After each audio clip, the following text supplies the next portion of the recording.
आपने कभी एक अजीब चीज़ नोटिस की है कि जब कभी आप किसी व्यक्ति को अपने मन की बातें बता रहे होते हो कि मुझे इस बात पे गुस्सा आया या ये सिचुएशन हो गई थी, मुझे अच्छा नहीं लगा, ये सिचुएशन में आपने ऐसे क्यों किया, क्यों कहा, मुझे अजीब लग रहा था, मुझे समझ नहीं आ रहा था, और आप अपनी अपनी इस तरह से दलीलें दे रहे हो, उसके सोच रहे हो कि शायद वो आपको समझने की कोशिश करेगा, आपके प्रति संवेदनशील होगा, सेंसिटिव होगा, आप हर्ट हुए हो ना, तभी तो उसे बता रहे हो।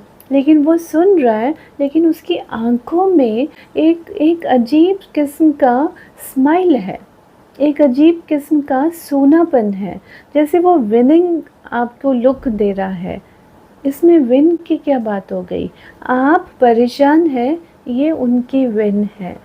अगर ऐसा आपको लगता है या ये आपको ब्लॉक्स कभी-कभी किसी इंसान के प्रति मिले हैं ना, तो ये वीडियो आपके लिए है।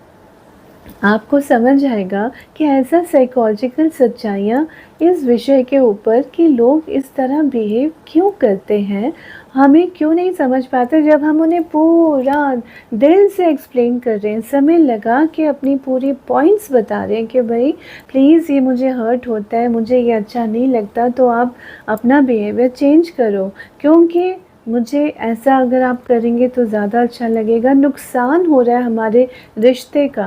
वो सुन रहे हैं, समझने की कोशिश नहीं कर रहे, और आपको ये एक ब्लॉक, एक वॉल आपके सामने फ़ील हो रही है, ये ट्रांसपेरेंट वॉल। और फिर वो विनिंग स्माइल आपको देते हैं, एक सैडिस्टिक लुक आपको देते हैं, सैडिस्टिक प्लेज़र मिलता है। ऐसा क्यों होता है भई? अगर आपको ये वीडियो ठीक लगे तो आपको पूरे एंड तक देखिएगा। अगर ये पॉइंट्स आपको लगता है कि अरे ये तो मेरे साथ भी होता है, या मैंने सुना है दूसरे लोग ऐसे बोलते हैं, मुझे बताते हैं, तो आपको प्रॉब्लम, साइकोलॉजिकल इश्यू, उसके बारे में समझ आएगा और इसका समाधान क्या है, सॉल्यूशन क्या है भाई, इसको हैंडल कैसे करें, इसको डील कैसे करें, इसको हम किस तरीके से अपनी सिचुएशंस को इम्प्रूव करें। नहीं तो हमारी जो मेंटल हेल्थ है ना, इमोशनल हेल्थ, हमारा गुस्सा, हमारा एक कोफ्त होती है, एक एक अजीब किस्म का मन में हरारत सी, जैसे शरीर में हरारत सी होने लग जाती, मन में, शरीर में, कि हो क्या रहा है, एम आई गोइंग क्रेजी, ये फीलिंग बार बार आती है। अगर ऐसा आता है तो अंत तक ये वीडियो देखिए, क्योंकि हम सल्यूशन भी बताने वाले हैं इस साइकोलॉजिकल सच्चाई के बारे में। तो नमस्कार, मैं डॉक्टर अमीता पुरी, देश विदेश की जानी मानी मनोवैज्ञानिक और global authority on narcissistic abuse recovery. सबसे पहले ना एक डिस्क्लेमर देना चाहूँगी कि हर इंसान जो इनसेंसिटिव है, जो मैनिपुलेटिव है, जो इमोशनली डिसरेगुलेटेड बिहेवियर शो करता है, गुस्से वाला है, आपकी बात नहीं सुनता या अथॉरिटेटिव है, हर ऐसा इंसान नार्सिसिस्टिक पर्सनालिटी डिसऑर्डर नहीं होता।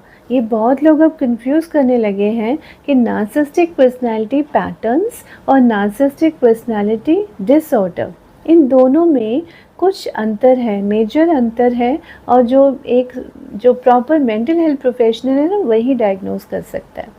तो अगर आपको कहीं किसी पर्सन के लिए डाउट भी होता है ना कि अरे ये मैं बार बार ये पैटर्न देख रहा हूँ, तो इसका क्या मतलब है, तो आप कनेक्ट करिए ना हमसे।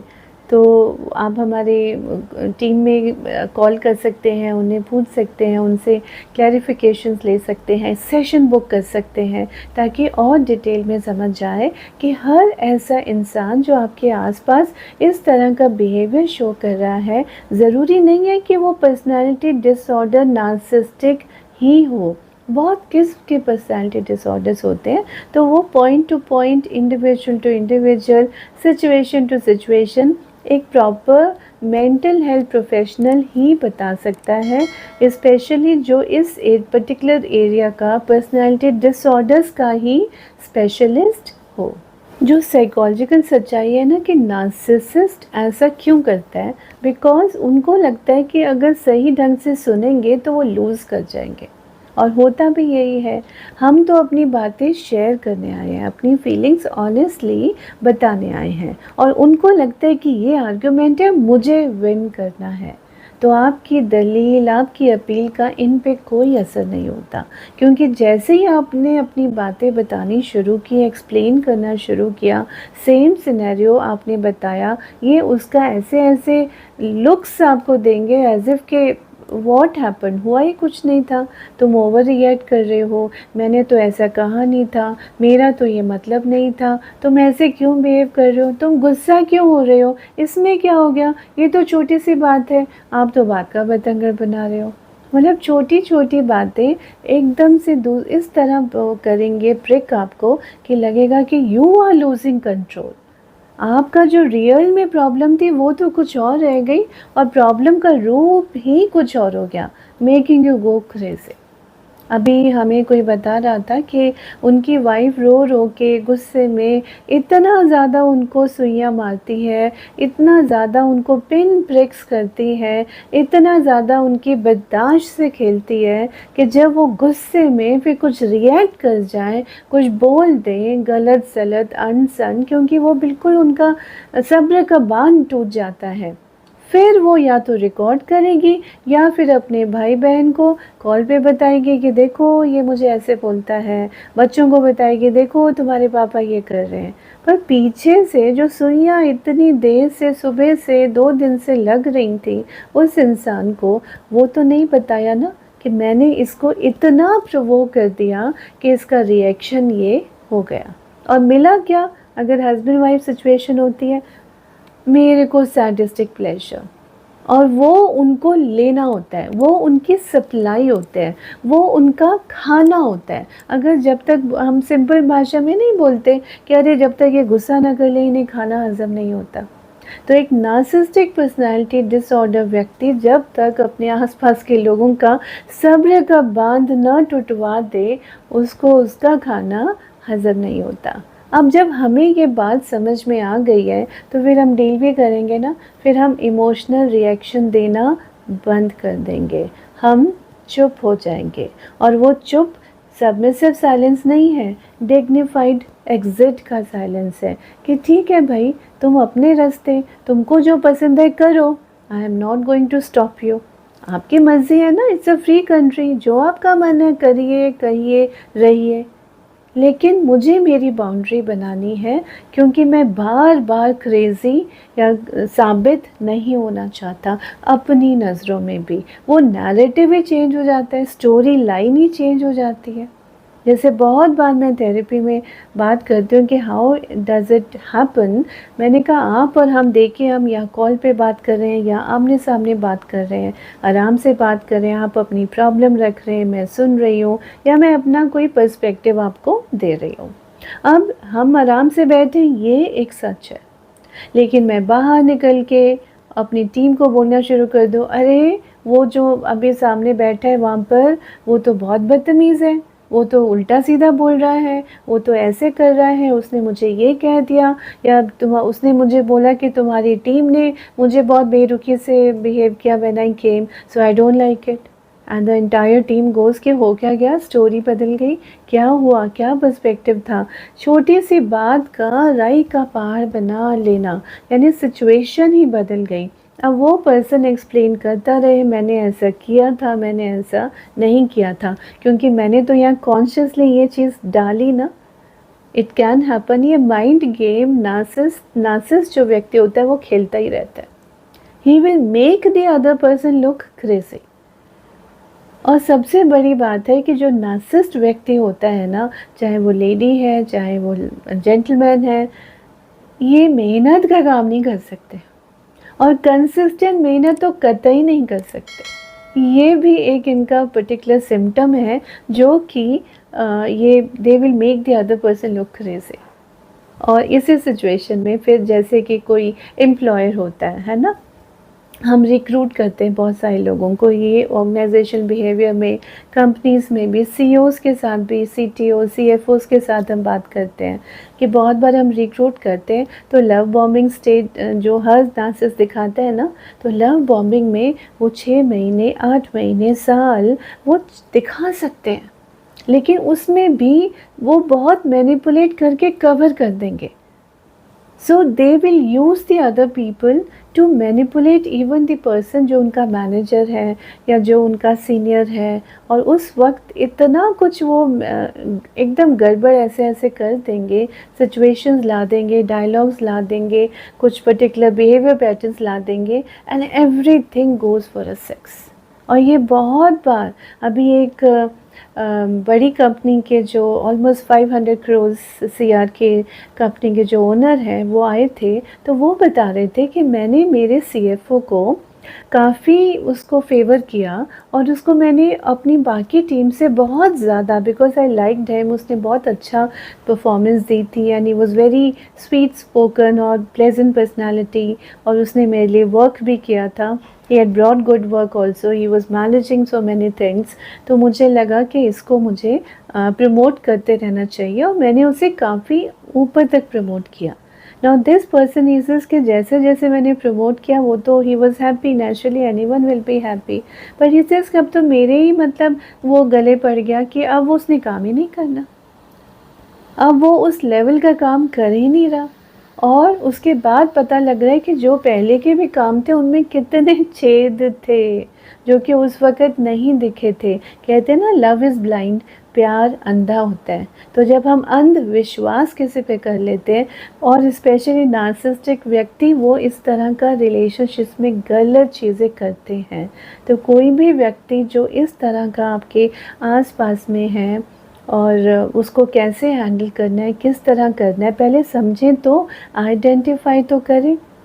But this person said 500 crore उसके कंपनी के ओनर है, बट दिस फेलो वो सेइंग कि जो मेरा CFO था और मेरी बाकी टीम का मोरल डाउन वो करता था, because he was telling bad things about me to my other team members.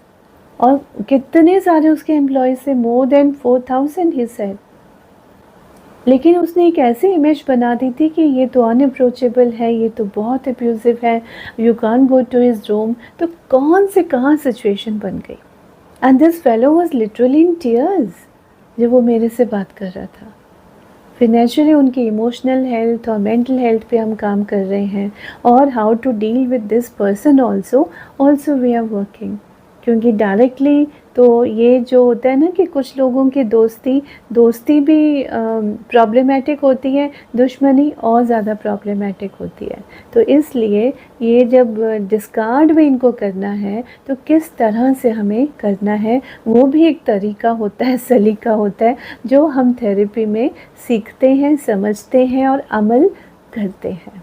ऐसे लोग जो होते हैं ना, अगर वो आपके पास बैठते हैं, आपकी बात सुनते हैं ना, तो they are not there to understand you, they are there to catch the data, gather the data, कि वो आपकी वीकनेस का डेटा आपके अगेंस्ट यूज़ कर ले। बहुत बार लोग बोलते हैं कि मैंने अपने दिल की बात अपने पार्टनर को बताई, अपने लाइफ पार्टनर को बताई, अपने बिजनेस पार्टनर को बताई, अपने सो एंड सो कज़न को बताई, लेकिन वो बंदे ने क्या किया कि बाद में मेरी ही वीकनेसेस, मेरे ही वीक मोमेंट्स पे मेरे ही मुँह पे दे मारे।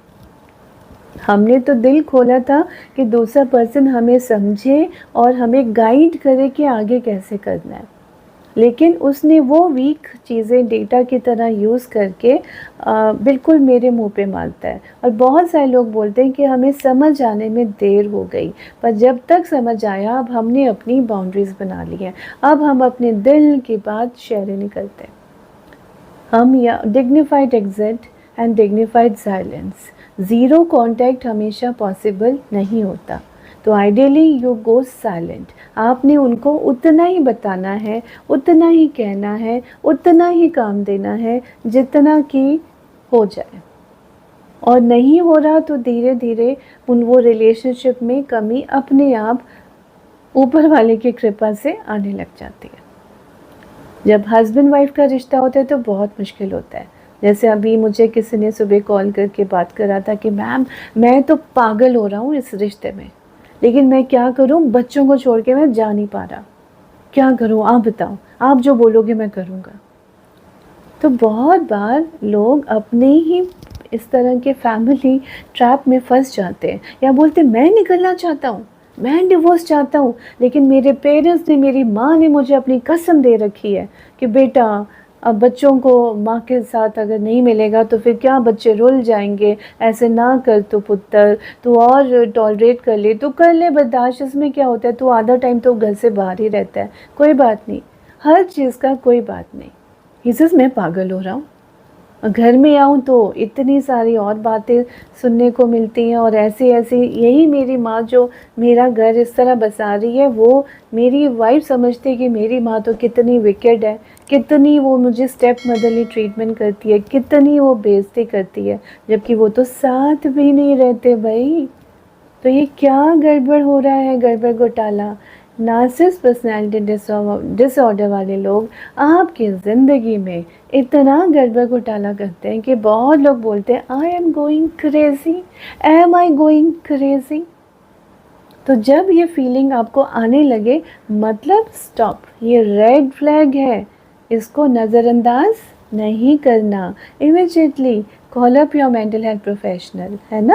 और हमारे नंबर्स दिए हैं, आप कभी भी कांटेक्ट करेंगे आपको आंसर ज़रूर मिलेगा, मेरी टीम आपको 24/7 आपको आंसर करती है।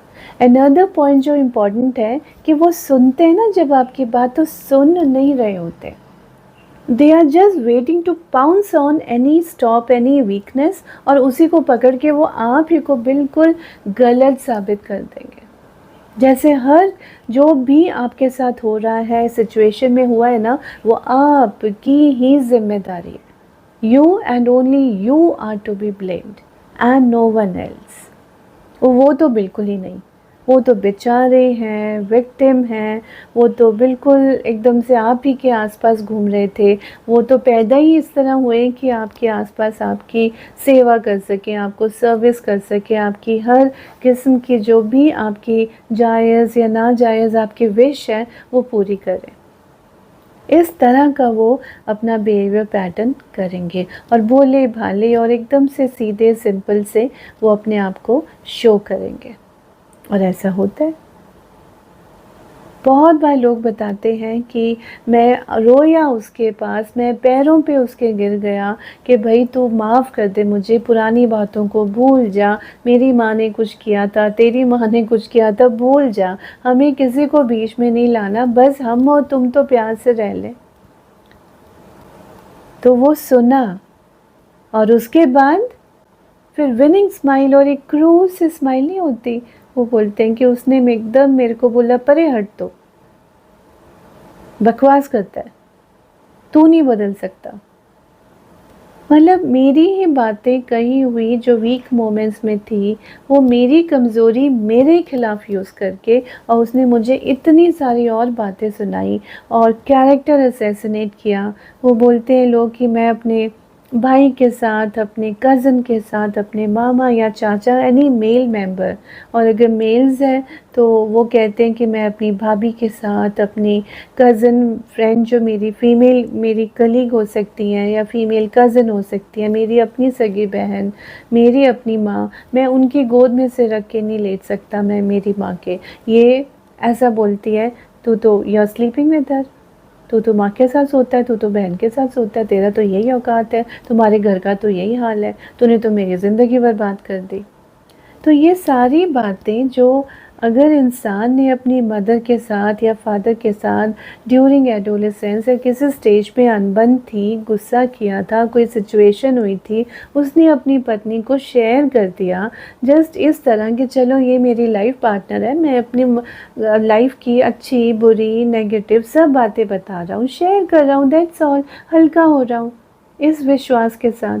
और वो बातें मेरे खिलाफ यूज़ करके मेरे मदर को बोल देना, मेरे भाई को बोल देना, मेरे और रिलेटिव्स को बोल देना, तो ये इस तरह, और फिर सैडिस्टिक प्लेजर लेना, और फिर बोलना मैंने कब कहा था, तुम ओवर रिएक्ट कर रहे हो, उन्होंने तो ऐसा कुछ नहीं कहा, कुछ नहीं किया, मतलब सिचुएशन ही बदल देना। और ये बहुत बार हम सुनते हैं। सिमिलरली आज कोई केस आया, उन्होंने बोला कि ये 30 साल तक तो मेरा जो बच्चा था, बेटी थी, वो बहुत हमने बड़े अरमानों से पाली, और इंग्लिश मीडियम स्कूल में इसको भेजा जब मेरी उतनी औकात भी नहीं थी, लेकिन मैंने उसे भेजा, उसे पढ़ाया। वो जॉब कर रही थी, she was doing really well, इतनी सुंदर थी। लेकिन जब शादी हुई तो शादी के बाद उसने बोली मुझे फ़ोटोज़ भेजी हैं कि देखो मैं ज़मीन पे बैठ के खा रही हूँ, मुझे इस तरह ज़लील किया जाता है, और बाकी सब लोग तो आराम से ज़िंदगी जी रहे हैं, because she had gone to a very reputed family, decent family, बहुत अच्छे से वो बिज़नेस फैमिली, अच्छे से उनकी लाइफस्टाइल थी, सब कुछ था, लेकिन गुलामों की तरह ज़िंदगी। एकदम शादी नहीं हुई है, आपने एक गुलाम खरीद लिया है, चाहे वो लड़की है चाहे लड़का है। इनको लगता है, जो नार्सिसिस्ट पर्सनैलिटी डिसऑर्डर के लोग होते हैं, कि हमने एक गुलाम खरीद लिया है, और उसी तरह बेदर्दी से, बेरहमी से वो उसके साथ हरकत करते हैं, उसके साथ डील करते हैं। तो ये जो, और अगर उसने प्यार में कभी अपनी कुछ बातें, नेगेटिव बातें पास्ट की कुछ बताई, तो वो फिर उसके फेस पे फेंकी जाती हैं। बहुत लोग ऐसे भी हैं कि उन्होंने अपनी एक्सेस की बातें भी बता दी। लोगों ने बोला तुम इतनी सुंदर हो, तुम इतनी अफेक्शनेट हो, तुम्हारी इतनी गुड लुकिंग हो, इतनी अच्छी फैमिली से हो, तुम्हारे पीछे ज़रूर कुछ लड़के होंगे ही होंगे, ऐसे मैं बिलीव ही नहीं कर रहा। तो वो प्यार प्यार में उसने अपनी, कि चलो पति पत्नी का रिश्ता है, we should be like an open book, तो उसने अपनी कुछ एक दो बताई कि वो हाँ उन्होंने मुझे प्रपोज़ किया था, लेकिन I didn't take it further. यहाँ तो इस केस में ऐसा था। उस चीज़ को अगले 20 साल तक इतनी बुरी तरह से इसके साथ सलूक होता रहा कि तुम्हारे तो पता नहीं कितने चक्कर थे, तुम तो ऐसे हो, तो ऐसे हो। कैरेक्टर असैसिनेशन, चरित्र हनन करना, एक नार्सिसिस्टिक पर्सनैलिटी डिसऑर्डर का बाएं हाथ का खेल है। मतलब अगर आप नार्सिसिस्ट हैं, पर्सनैलिटी डिसऑर्डर वाले लोग हैं, और आप चरित्र हनन अपने आसपास के लोगों का ना करें, हो नहीं सकता। जैसे टीबी है और खांसी ना, हो नहीं सकता। तो जब वो हमें सुनना नहीं चाहते, हमें अंडरस्टैंड करना नहीं चाहते, हमारा पर्सपेक्टिव को देखना नहीं चाहते,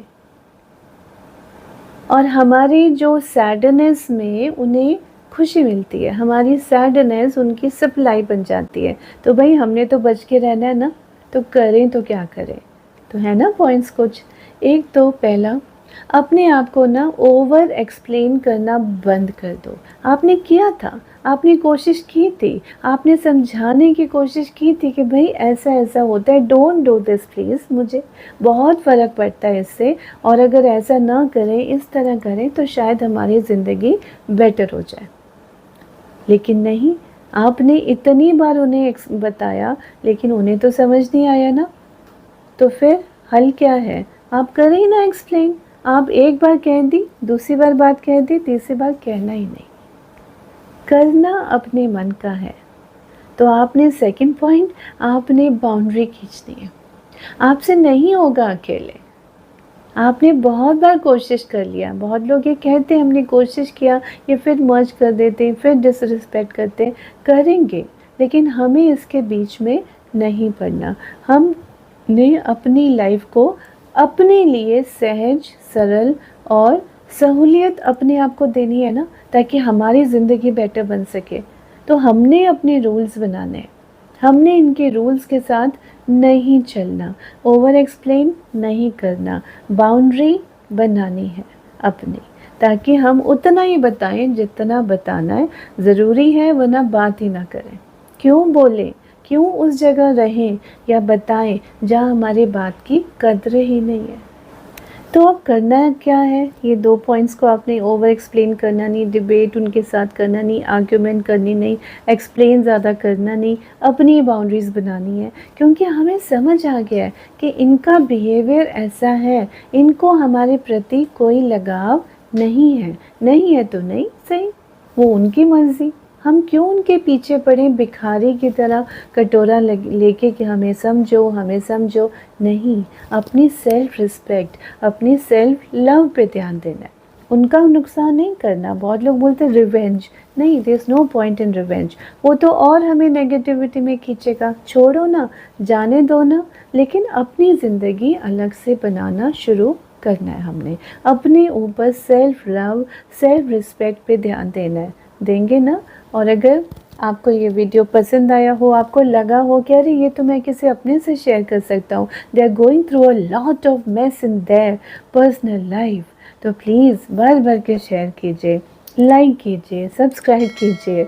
और अगर आपको ये लगा हो कि हाँ ये तो ऐसा होता है और ऐसे मैं अपने आप को एम्पावर कर सकता हूँ, तो कमेंट में लिखिए ना, आई empower my self, I empower my self.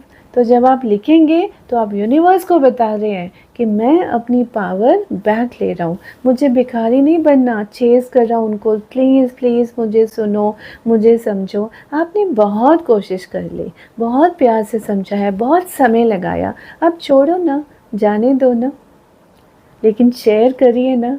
जितना शेयर करेंगे, कोई मायूस व्यक्ति अकेला रो रहा होगा, खून के आंसू पी रहा होगा, और समझ नहीं आ रहा होगा कि क्या हो रहा है, वो क्रेजी भी हो रहा होगा। तो आपके एक शेयर से कितना उसकी ज़िंदगी बदलने वाली है, तो आप उसकी ज़िंदगी बदलेंगे ना। बहुत बहुत धन्यवाद।